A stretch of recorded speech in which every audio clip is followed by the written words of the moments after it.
Restons dans la région foutanienne pour parler de l'école primaire de Orefelo dans la préfecture de Mamou qui est désormais flambant neuve.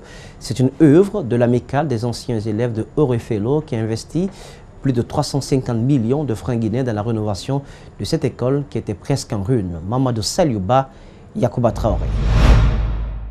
Construite en 1962, l'école primaire de Orefelo dans la préfecture de Mamou n'avait été jusqu'ici rénovée qu'une seule fois. Les murs, les toitures, les tables-bancs, tout était dans un état misérable. Mais cette image est désormais celle du passé, car voici le nouveau visage de l'école rénovée par l'amicale des anciens élèves du dit établissement. L'école était dans un piteux état. On est dans une salle de classe où moi-même je pouvais m'arrêter pour toucher la charpente. Ça ressemblait un peu même à une prison. Les murs ont été d'abord surélevés. Les toilettes, les toitures et les tableaux rénovés en seulement quelques mois.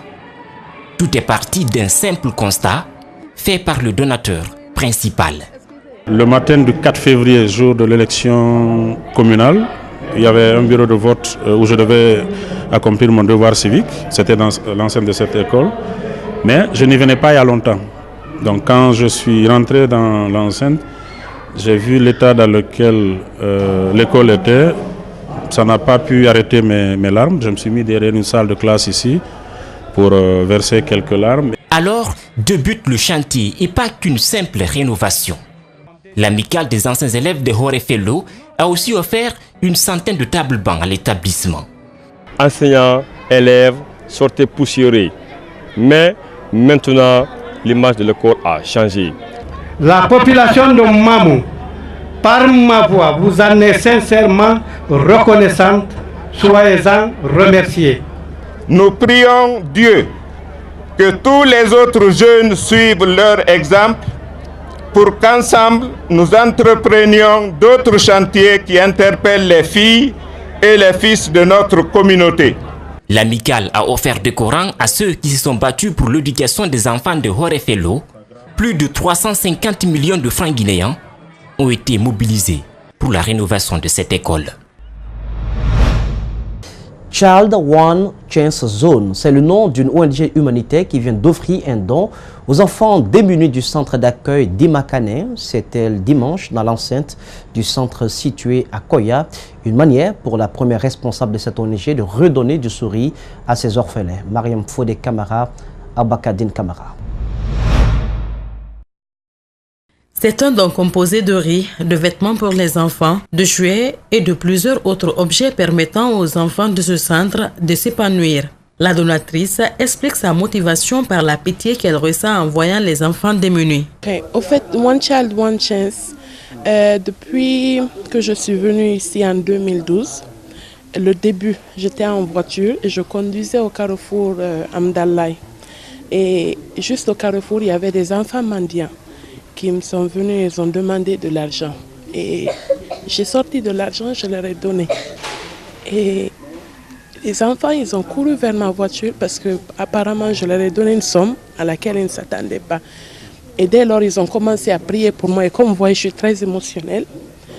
Directement, j'ai commencé à pleurer dans la voiture. Et ils me disaient, bon, ils priaient pour moi. Et moi, je me disais, non, c'est à moi de prier pour vous. Parce que moi, au moins, je suis âgée, je suis dans une voiture. Vous êtes des enfants. C'est à nous de vous protéger. Depuis 2 ans, cette ONG travaille en étroit partenariat avec le centre d'accueil d'Imakane. D'où la réjouissance de la directrice du dit centre qui n'a pas manqué de remercier la donatrice. La fondatrice de Child On Chance n'exclut pas l'élargissement de son champ d'action à l'intérieur du pays. Oui, certes, c'est l'un des orphelinats avec lesquels on travaille, mais on compte aussi, au fur et à mesure que l'ONG grandit, on compte aussi diversifier avec d'autres orphelinats, aider comme on peut. On n'a pas fait d'activité encore à l'intérieur du pays, mais Moloku en parle chaque fois. Il voudrait vraiment qu'on aille aussi à l'intérieur du pays dans nos projets. Le centre d'Imakane accueille plus de 30 enfants, dont certains sont à l'université. La première édition de la journée hawaïenne s'est déroulée ce samedi 5 janvier sur la plage de Soro Club Banana sur l'île de Kassa. Un thème inspiré d'Hawaï avec des accoutrements style tropical inspirés de ces îles. Une initiative des merveilles de Guinée qui évolue dans la promotion des îles de l'Os guinéennes. Reportage Ouminatou Sidibé, Ibrahima Awal Kamara. Barbecue, cocktail exotique, une décoration des papiers peints motif feuilles de palme. Sur la plage de Soro Club Bamana, la première édition de la journée hawaïenne est riche en couleurs, organisée par les merveilles de la Guinée. Cette journée vise en premier lieu à mettre en valeur les îles guinéennes. En fait, l'idée de la journée hawaïenne vient déjà c'est tiré des îles Hawaï qu'on voit souvent à la télé, mais malgré qu'on n'a pas les moyens d'y aller. Donc moi, je me suis dit pourquoi ne pas faire une journée qui ressemblerait à ça, parce qu'on a de très belles plages en Guinée, même si c'est pas la même chose typiquement comme à Hawaï, mais s'inspirer de l'idée d'Hawaï et en faire vraiment un événement où tout le monde se sentira comme si on était sur ces îles. Tous dans un accoutrement hawaïen, cocotier, collier, jupe et couronne en fleurs. Les sables fins de la plus grande plage des îles de l'Os ont convoqué une ambiance rythmée par Guadamaga, la nouvelle pépite de la musique urbaine guinéenne. L'artiste, par le truchement de ses cordes acoustiques, a fait vibrer tous les participants. On changeait, franchement la jeunesse a besoin de ça parfois, parce que franchement ça fait du bien, surtout à Soro, franchement c'est bien. Je te demande le gouvernement d'investir un peu sur ces plages pareilles. Plein de jeux ont été organisés pour remplir cette journée. Certains participants en séjour en Guinée ont aussi assisté à cette première journée hawaïenne. Ils ont les mêmes avis. Ils apprécient cette initiative. Je suis fière d'avoir montré mon pays à mon fils pour la première fois et franchement il a adoré. Donc on espère que vous allez renouveler. Rappelons que l'agence Les Merveilles de la Guinée est une nouvelle agence de tourisme qui évolue dans la découverte des îles de l'Os. Une première expérience, décidément un coup de maître. La deuxième édition se tiendra dans quelques mois, promet la promotrice. Des ressortissants de Caric dans Bokeh œuvrent pour la paix et la quiétude sociale. Ils se sont réunis dimanche dans leur village pour implorer la grâce divine par des prières et des lectures du Saint-Coran, une initiative communément appelée FIDAO qui se déroule chaque année dans cette localité. Le reportage signé Djibril Bam, Salifoli Fossissé.